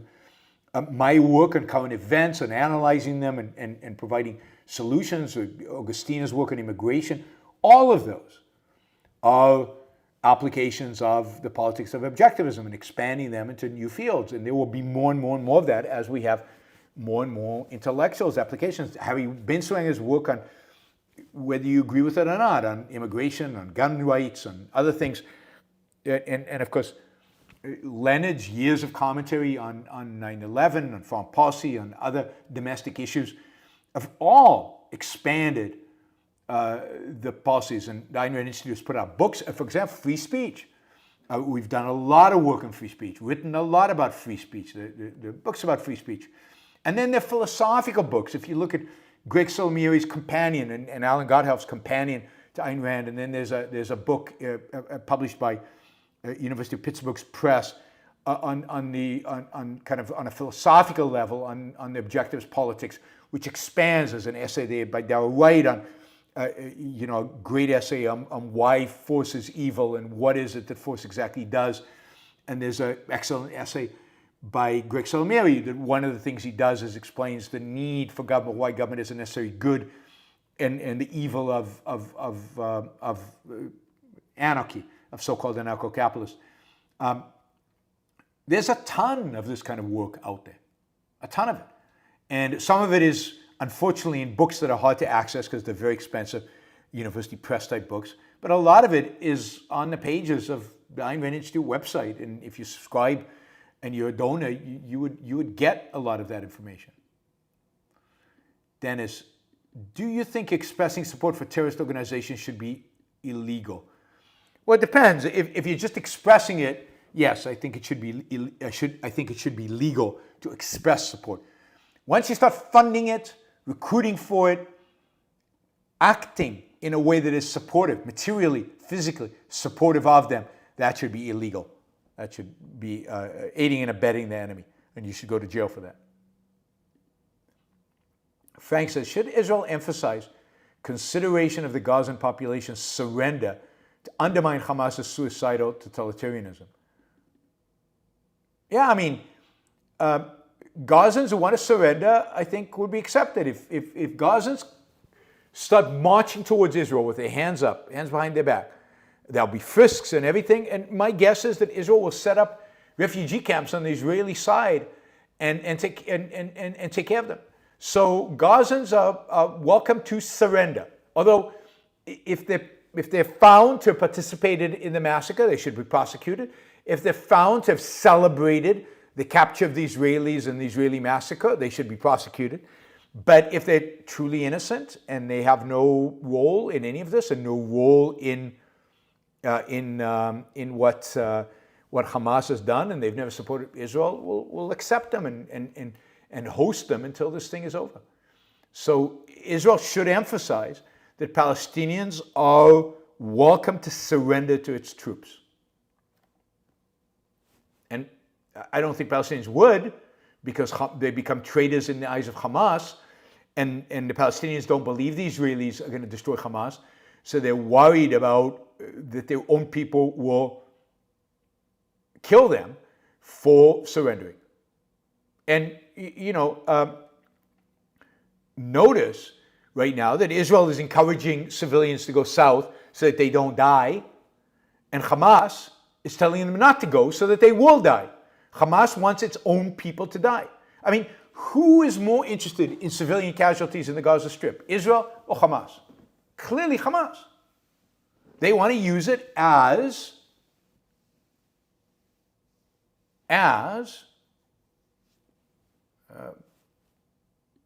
propaganda against Israel. But they're quite willing to have their own children, and they're quite willing to have their own people killed and murdered and killed by the Israelis, murdered by them, really, by the Hamas, in order to use them for propaganda. And there's good reason to believe that this explosion on the road where the Palestinians were evacuating south was an explosion that was done by Hamas to stop them, because they don't want them to evacuate. Now think about that. Think about the idea that Hamas does not want its own people to get out of the line of fire. Think about how evil that is and what that requires.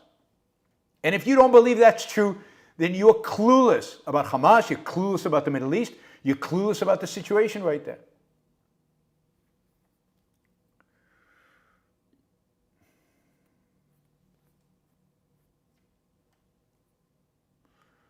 All right. Wow, there's some crazy stuff going on in my chat. People pretending to be Lindsey Graham and Dan Crenshaw on there, talking stuff. Bizarre. All right.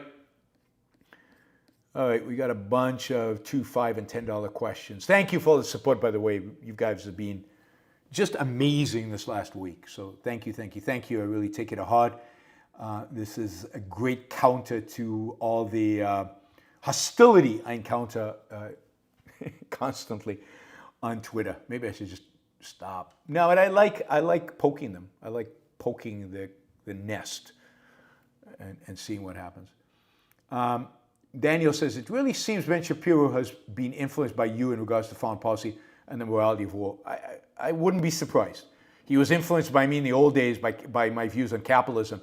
I would not be surprised if he was also, as it has been, also influenced by my positions on foreign policy. You know who's this massive disappointment is Charlie Cook, who is again taking a very weak position on Israel and used to be very friendly towards objectivism, friendly to Iran, and has turned into this alt-right, just horrible, compromising, sellout,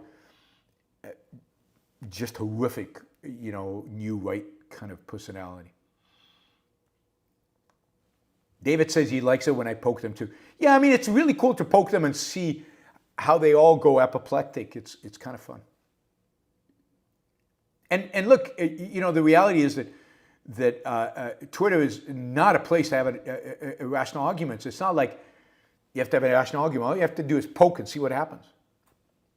Charlie Cook is just, maybe he's not alt-right, but he's just become a clown show of anti-capitalism, anti-freedom, and anti-West. He's become a MAGA, brainless MAGA type.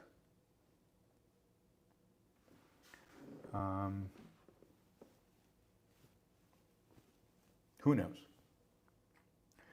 Dean says, hey, Yaron, writing from Israel here, a lot of people that I see on social media are distinguishing between Hamas and the Free Palestinian movement. Is it right to blame them as apologists to terror? Absolutely. Absolutely. There is no Free Palestinian movement that is innocent here. The Free Palestinian movement is an anti-Israeli movement. It's anti-Israel's right to self-defense. It's anti-Israel's right, to have a free country. It is it's an anti-Western, anti-Israeli, anti-freedom, anti-capitalist movement. Free Palestine. For whom? The Palestinians don't want freedom. They just want to be oppressed by a Palestinian. Israel has offered them freedom over and over and over again. And just like in Gaza, they have rejected it in favor of violence. So why would anybody be for freedom? The only thing to be for is an Israeli victory. And indeed, the best thing for Palestinians who value their freedom is Israeli victory. The only way Palestine will be free in the proper sense of individual liberty is if Israel wins.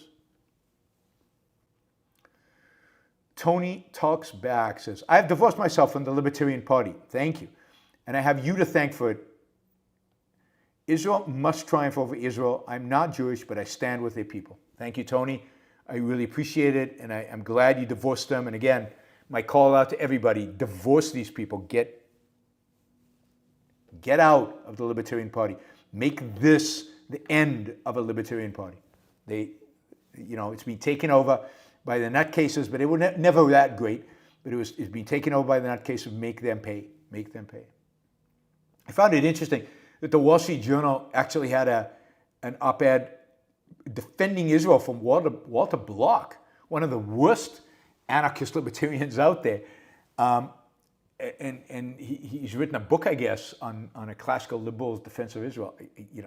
I think he's awful, and his books about libertarianism in the past and anarchy in the past have been terrible. But even within the libertarian anarchist nuts, this issue of Israel is, I guess, even for them, not clear-cut. Rust Ing from Australia. No question, just keep at him, Yaron. Absolutely. Cheers, mate. Thank you, Rust Ing. I appreciate the support all the way from Australia. Is Trump or Biden more to blame for Hamas attack? I don't think either one of them is to blame for Hamas attack. I mean, directly, and the list of presidents to blame. I mean, you want to play the president of the United States game of blaming for Hamas attack? I would say Reagan for saving Yasser Arafat in 1983 and allowing him safe passage out of Beirut when Israel should have and could have killed him. That set in motion the whole modern Palestinian movement, the whole nihilistic, Islamic, nationalist and Islamic, the whole trajectory of the Islamic movement was set, and the way it's evolved was set by that decision by Ronald Reagan to save Yasser Arafat's butt, which is one of the worst decisions, foreign policy-wise, an American president ever made. And it basically gave the West Bank and Gaza only one leader, Yasser Arafat, who was one of the most corrupt, horrific, authoritarian, but just, I mean, he died with like $500 million in the bank. I mean, in his personal account, one of the most corrupt, disgusting, awful human beings ever. And he led the Palestinians. And in a sense, Reagan sanctioned that, and Israel ended up sanctioning it with the Oslo Accords, another set of treaties. So you could go back to the Oslo Accords, you can go back to the American appeasement of the Palestinians under Clinton, under Bush, Bush saving Arafat's life several times, preventing Israel from doing what it's necessary to defend itself during the Second Intifada, not fighting Islamists after 9/11. So Bush is much more responsible than Trump or Biden.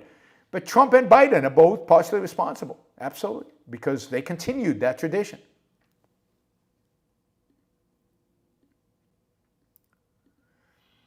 Enric says, it looks like the Overton window has moved to the elimination of Israel with the wide acceptance of decolonization. How to counter and make the idea untenable? Well, I mean, yes, it's always been there, certainly, but it's become more legitimate on the left recently. But that whole agenda of the left, the agenda of woke, of decolonization, of intersectionality, of identitarianism, of critical race theory, it's all connected, it's all the same. And that ideology needs to be thoroughly, uncompromisingly, fought and rejected and eviscerated. It needs to be undone. It needs to be attacked. I'm actually reading right now, what's his name? Yasha Monk's, who's a left of center, center left's attack on identitarianism, and he's basically CRT and everything around it, and he's connecting it to its intellectual roots. And it's fascinating, really interesting book, and I'd rather read one of his book on it than one of the right-wing Republican types book, because it's interesting to me to see how a leftist attacks his left. And yes, this ideology, this philosophy needs to be eviscerated, but partially it's in the name of what? What replaces it? And that, I fear that what replaces it is a kind of a right that is fascist. But we as objectivists are attacking it constantly and need to continue to attack it, and everybody else needs to attack it, as we also attack the fascists. But it's very difficult to have hope given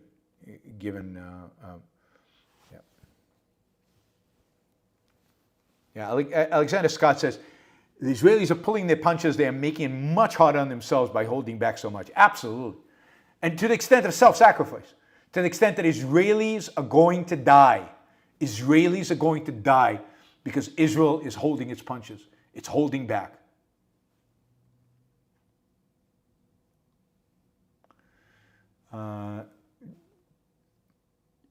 John says, hi, Yaron, thanks for all you do. How do you teach children about the atrocities perpetuated by human beings without corrupting their view of man as a rational being with whom they can engage positively throughout their lives?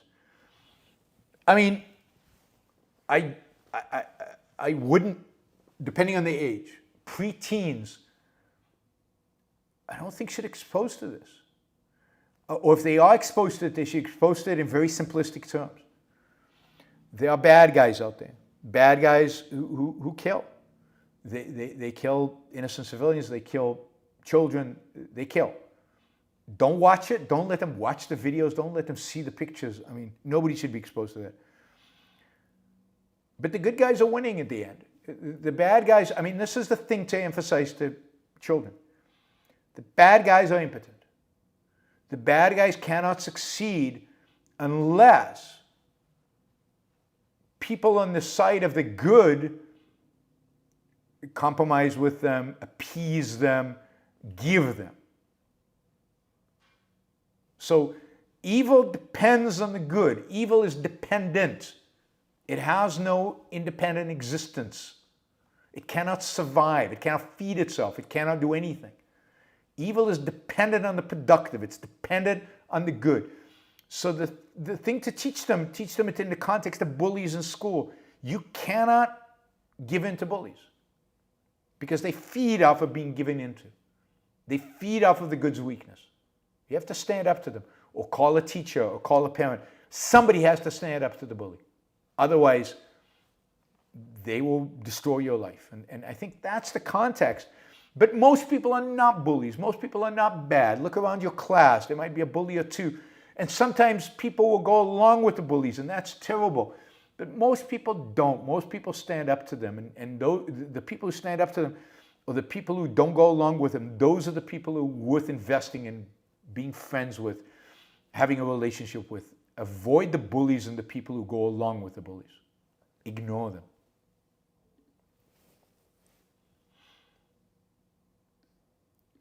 I don't think Wyatt says, I don't think it is one, but was there any concern about the appearance of a conflict with ARI advertising on the chairman's for-profit channel? No, but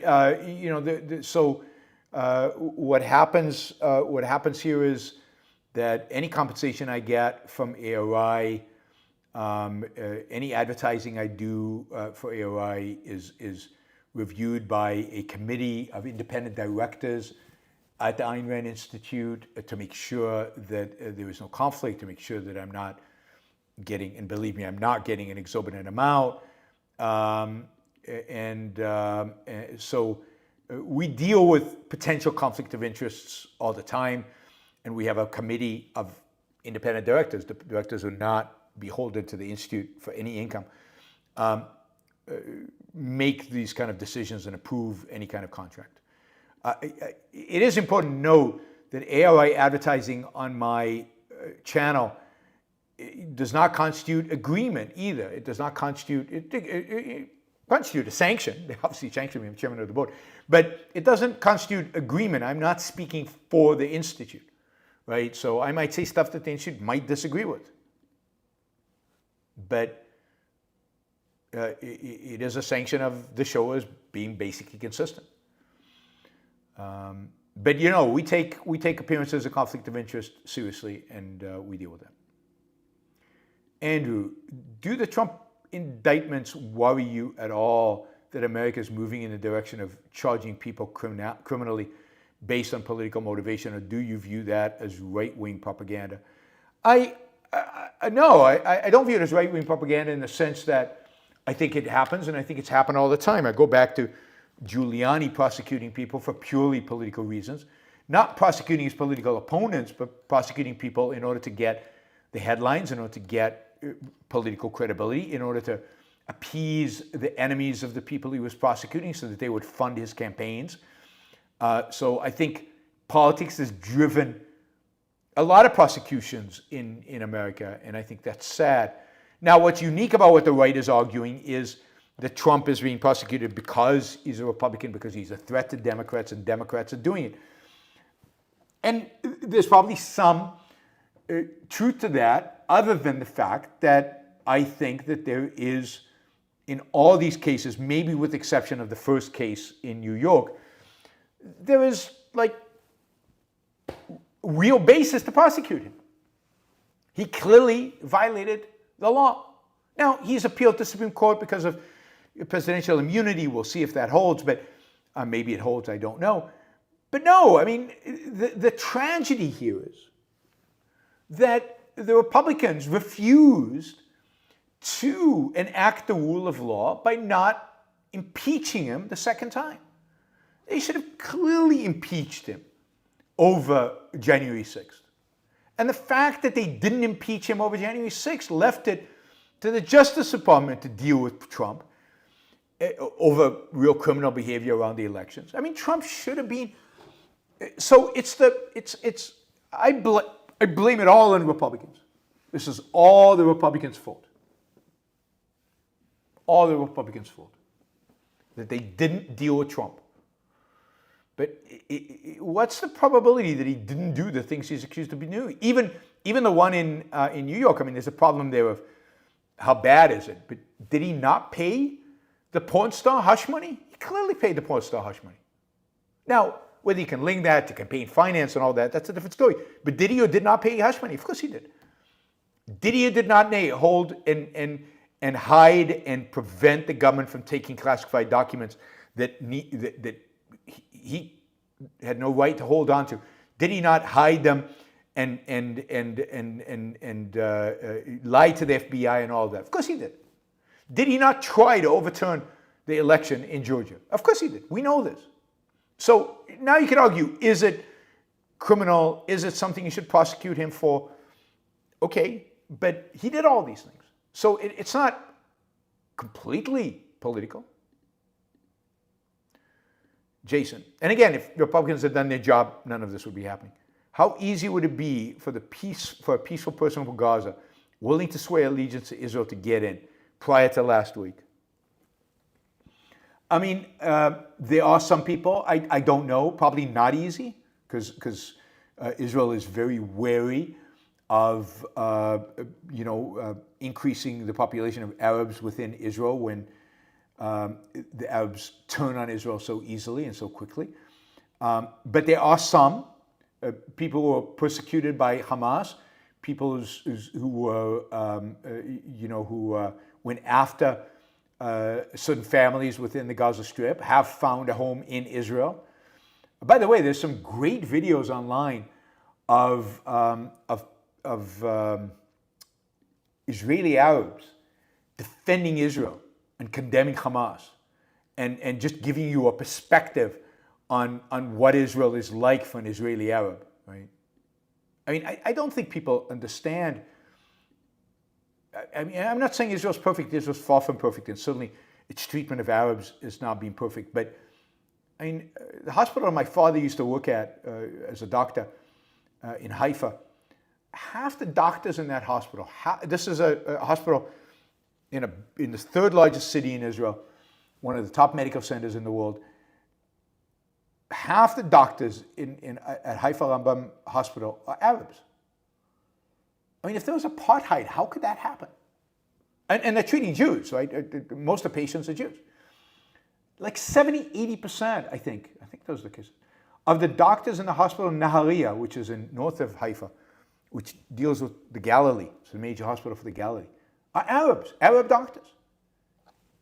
What a apartheid, a bad condition. I mean, I'm not saying it's perfect. There are laws on the books that shouldn't be there. There's discrimination when it comes to land and all of that. But in comparison, all right, let's see. But see, people don't know this. People don't know this. You know, libertarians talking about Israel have no clue. They just don't know. They read what's his name's books on foreign policy, and they think, I mean, he's a complete, biased ignoramus about foreign policy, and they use his dictates as a Bible, and they think they know something about foreign policy because they read a few of his books. But they really don't know. They have no clue about what happens in Israel, what happens in the Gaza Strip, what happens in the West Bank, what happens in Egypt, what happens in these countries, or Iran. They certainly have no clue about Iran. So I don't know, Jason. I don't know how easily. My guess is not easy, but the reality is that there were at least 10,000, maybe 20,000 Gazans every day until a week ago going into Israel to work. That is, Israel was providing them with jobs, and they were working in Israel and then going back at the Gaza Strip every evening. There's evidence that some of those people were part of the people massacring civilians and children on last Saturday.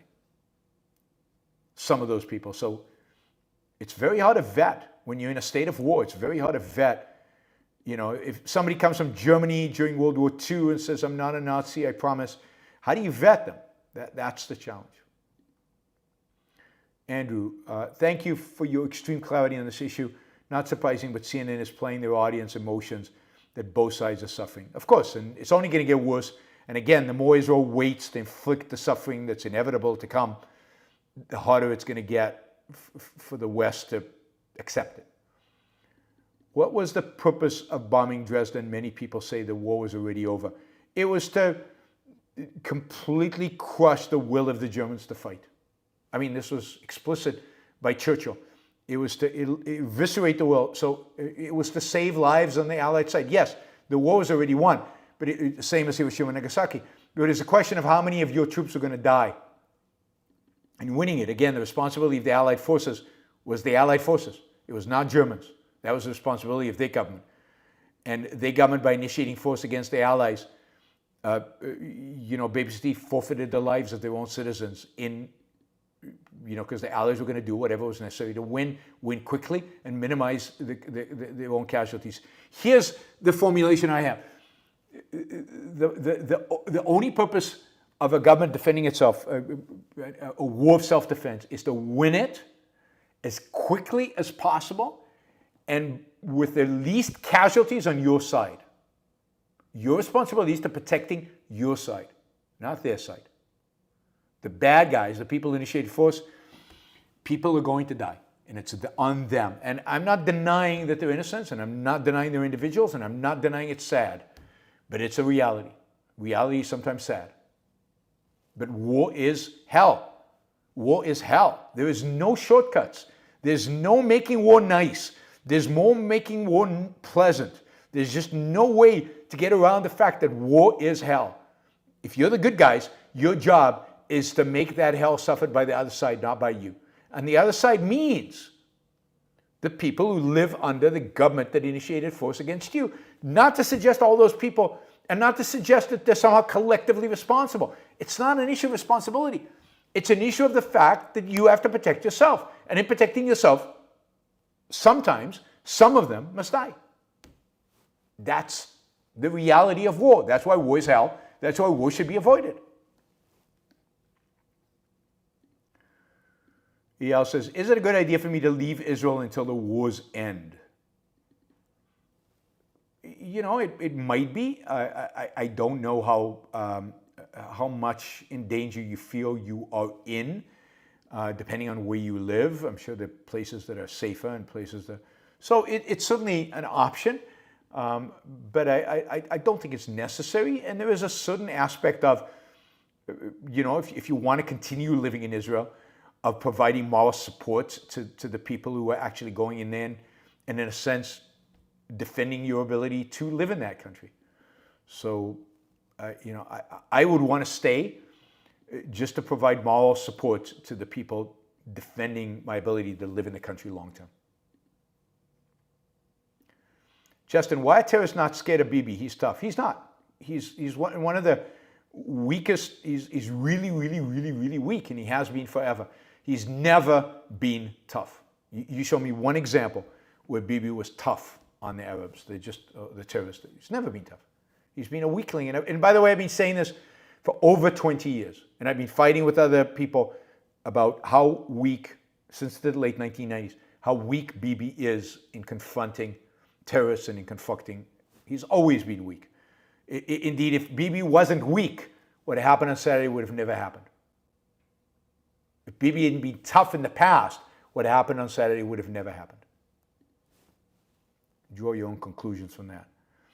How innocent does a civilian choose to live in Gaza? Well, granted, you don't choose to live in Gaza.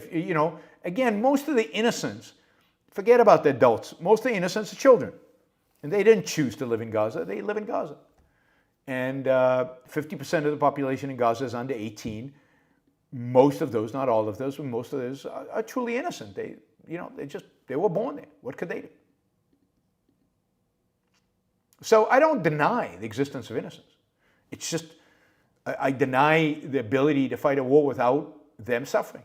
There's just no way to do it. And what that means is that you have to sacrifice your own people, and that I reject. Andrew says, it's a good time to read Rand's essay, Collectivized Rights. The citizens of a country are responsible for their government and should face the consequences, good or bad, of their government's actions. Good, Andrew. Thanks for reminding people. It's in, I'm pretty sure that's in Capitalism, the Unknown Ideal, Collectivized Rights. Citizens of a country are responsible for their government's actions. You are. That's why it's so important to fight for a better government.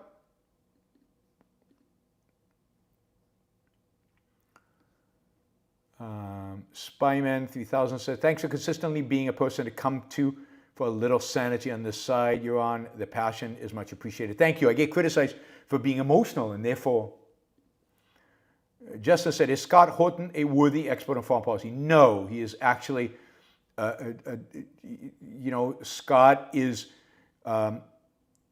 all about misinformation. So if you're getting wrong stuff, it's not just that he's not a worthy expert. He is a destructive force when it comes to foreign policy. He actually does harm to the cause of liberty and freedom in the world, and he literally perpetuates myths and stuff that's made up. He writes a lot of books, and he is, he's God to many libertarians. Don't fall for it. Don't fall for it. David says, I remember you saying a few years ago you thought there was a chance of Europe rounding up Muslims. How close are we of that today? Well, I mean, we're getting closer. Every time we get closer, every time they go out into the streets, you're seeing the rise of kind of right-wing, borderline fascist movements in Europe who will have no tolerance, no tolerance. You're already seeing, Macron is already banned protesting for, there is no free speech in France, so he's banned any kind of expressions of pro-Hamas. But it's, as the right wing rises in Europe, the likelihood of camps in which Muslims are slaughtered increases. The next genocide is likely, Holocaust-like event is likely to be against Muslims by the far right in Europe. Paul Cohen says, keep up the moral fight. Thank you, Paul. I will keep it up. And thanks for all the support, guys. I mean, wow. You guys have been incredibly generous. International Marxism has been pro-Palestinian since the 60s.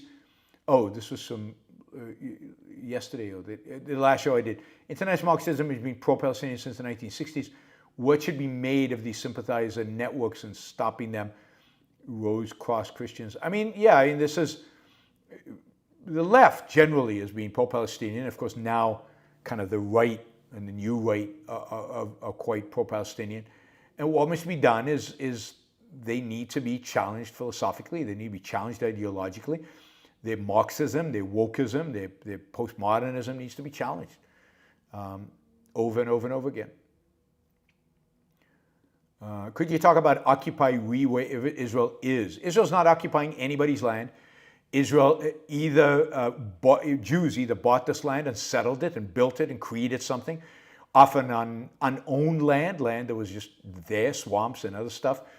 And also Israel has won some wars, and through those wars, it has gained land that did not belong, that belonged to either individuals who were killed or individuals who left it, or individuals who, or not individuals, but states. And it's every legitimacy for Israel to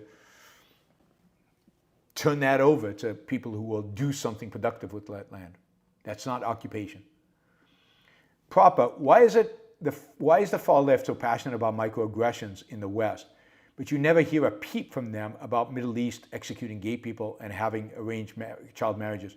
Because they're, moral relativists, and because they're multiculturalists, and they believe that all cultures are equal. And in our culture, you can do this, but in their culture, it's okay to do whatever, right? So this is the moral relativism, the multiculturalism that says every culture is legitimate, their culture is okay, right? So yeah, I'm not a multiculturalist. I like people from all different cultures, but idea-wise, there's only one culture that is good, and that is the culture of the Enlightenment, or fundamentally the culture of the Enlightenment, or the culture that the Enlightenment could have become if it had followed a more objectivist path.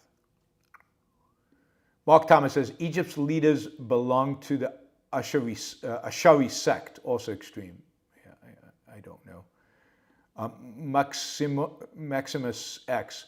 Is Benny Morris a reliable source? What's your take on him? People say he has a balanced view. He's awful. He is a postmodernist who rejects truth. He's actually written about the fact that his books, some of the stuff he wrote in his books was made up. He is part of the post-Zionist movement, which is basically an application of postmodernism to Zionism. He is not balanced at all. He is, at least he wasn't. Maybe, I think he had a change of heart, so maybe he's better today. But somebody who wrote academic books and articles from a postmodern perspective and then suddenly changed his mind is not somebody I trust or believe in, and is not a reliable source for anything, either when he was a postmodernist or after he rejected it. Andrew, one follow-up historical philosophical cause of this even was the failure of the West to protect individual rights vis-a-vis private companies' oil interest in the early 20th century. Yes, I agree completely. The West should have stood up to the nationalizing trend in the Arab world, starting with Iran in the 1950s, but also Saudi Arabia and Egypt and the Suez Canal and so on. Donatita, thoughts on siege and Israel-Egyptian blocking escape from Gaza, possibility that Hamas surrenders to avoid 2 million people starving. What's the strategy? I think the possibility of Hamas surrendering is zero. They'd rather their people starve. Siege it's about time. I mean, Israel's been accused of placing Gaza Strip under siege, and yet it's been providing them electricity, water, food, and all this other stuff. It doesn't provide them with materials that could be used to build tunnels and bombs. Shocking that Israel doesn't want to provide them with materials to kill Israelis. But it's providing them with water and electricity. Now it doesn't after this attack. Good for Israel. What is the strategy? The strategy, I hope, is to go in there and ultimately, over the next few weeks, find the entire Hamas infrastructure, dismantle it, kill as many of the Hamas leadership and troops and underlings, destroy all their tunnels, every single one of them, blow them up to smithereens, destroy all the weapons they have, and basically eviscerate the Hamas, the military, political, and I think spiritual wing of the Hamas. Now that's my strategy. I don't know if Israel will actually do this. And then we'll figure out what you do with the Palestinians who are there, who are left. But it's got to be thorough, systematic, and brutal. And yeah, if Palestinians surrendered, that would be perfect. The Hamas surrendered, but the probability of that is zero. I found a website called Hobby Link Model Kits of Israeli Tanks. What tank did you serve in? I served in a Centurion. This is just as the Merkava was being introduced and the M1 was brought into Israel, but I was still in the old Centurion tanks. Is it rational optimism about America's premises that our government's words have been unequivocally pro-Israel while Europe is hesitant? Only America is clearly standing by the right to self-defense. Yeah, but Europe has been much more positive than it has in the past, so I'll give them credit for that. And I think it is the American sense of life and the connection to 9/11 and a certain understanding of the political class that this is right. It's rare that they come together, but they do. But again, it's the same thing after 9/11. They said a lot of tough words. Did they live up to it? And we'll see if the Biden administration lives up to its rhetoric. Dennis, when Hamas slaughters over 1,000 people and you organize a celebration of that in the streets, what is the legal political relevance of that in your opinion? I don't see how legally you could stop that. Morally, it should be condemned by everybody in government. It should be condemned throughout. I don't support demonstrations generally. I don't support the blocking of streets and having demonstrations for any cause. So I think all of them should be banned, but including this.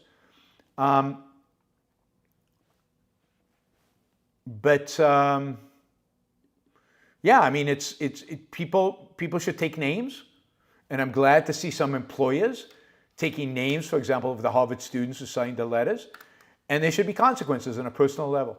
That is, you should take names of the people participating in these demonstrations, never hire them, never support them, never hire them.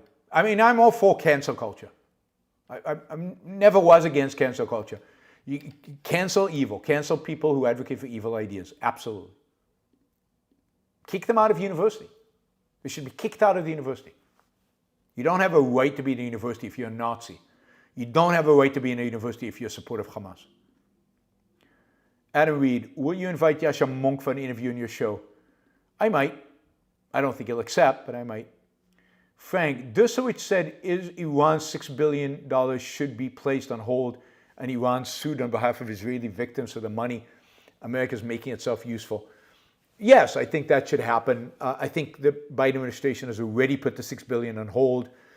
Iran is constantly being sued in American courts for its involvement in terrorism. Yeah, this should be a pool of money made available to the victims of Iranian support of Hamas. Absolutely. Good idea.